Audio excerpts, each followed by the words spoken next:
Comedian coming to the stage is a giant, so I gotta raise this. But his name is Malcolm Halazinski. Give it up for him. Yeah.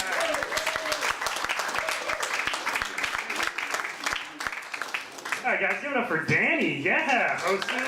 Yeah. And a great introduction. Has nothing to do with how funny I am, but this guy is tall. Enjoy.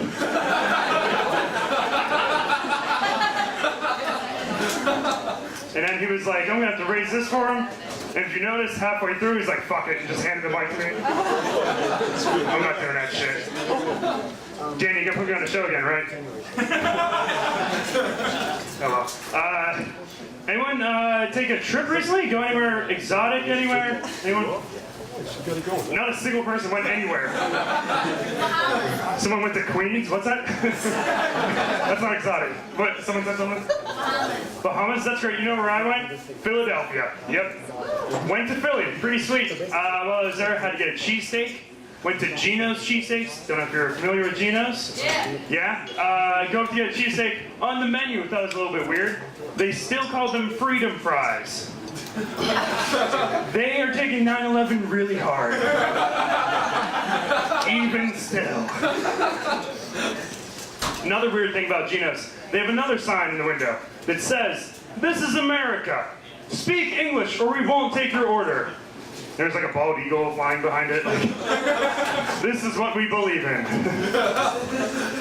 But then, to make matters worse, my friends, then there's a picture of a guy who's like, "Hey, I'm Gino." And he's hanging out the window in the picture, pointing to the sign that says, "Speak fucking English." And they decided to put this picture above the sign that says, "Speak fucking English." They are really hammering this point home, guys.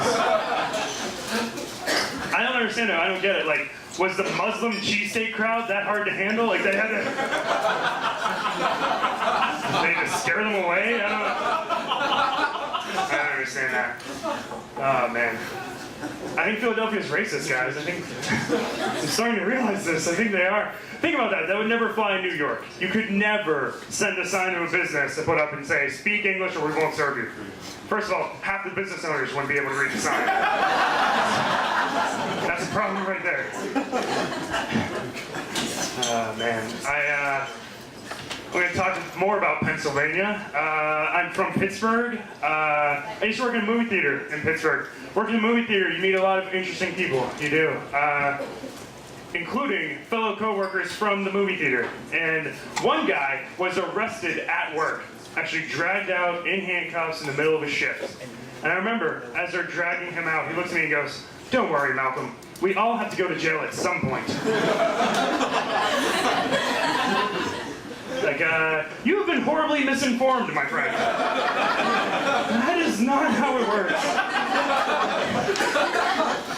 Like, there are certain guarantees in life, you know, like death, taxes, but prison is a person-by-person basis. I believe it is, guys.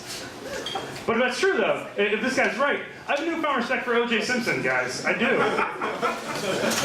Because, think about it, you know, he's tried for murder, he gets away, walks away a free man, then years later commits a felony. You know why? O.J. knows the rules. We all have to go to jail at some point. Quit fucking putting it off. I'm gonna see mass levels of crime tonight, guys. We got life to live. Let's go to jail. That's it. That is it. Another exciting thing about working in the movie theater, I used to work with a guy, his name was Mike Jones. If you're laughing already, that means you know the rapper Mike Jones. Is that the same assumption? Yes? And in his songs, he's always like, "Mike Jones! Who? Mike Jones! Who?" You don't need to YouTube it, that's exactly how he sounds. Don't even look it up, that's it. So we thought we would have some fun with the Mike Jones I work with, because he was like a nerdy little white guy, so we're like, "Oh, we'll tease him like that," and all the time we're like, "Mike Jones." And one day I could tell he was getting pissed. So I was like, "Oh, Mike, I'm sorry, man. If it bothers you, we'll stop doing it." He goes, "No, my dad got the same thing." I'm like, "Oh, your dad's name is Mike Jones?" He says, "No, my dad's name is Tom Jones." What are the fucking odds, guys? Two of the greatest singers ever in one goddamn family. This is crazy. But he was wrong, though. He was wrong because it's not the same thing. His dad may have gotten teased, but not in the same way, you know? Because Tom Jones never crooned his own name in his songs. But imagine what it'd be like if he did. It'd be like, what's new, pussycat? Tom Jones.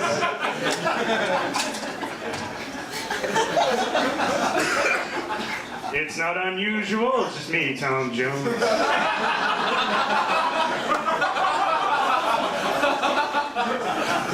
Who came for the Tom Jones jokes? Anyone? Anybody? Yeah, we have someone who did it? Couple people? Good. Good, you can fucking leave now. I bet you that's the end of them. Just gonna take a wild guess. I'll leave you guys on this one. I am a broke comedian, and everything reminds me of how much money I don't have, you know? Even listening to the radio. The other day, I heard the song Billionaire. You know that song, Billionaire? By Jason Mraz or some jackass, I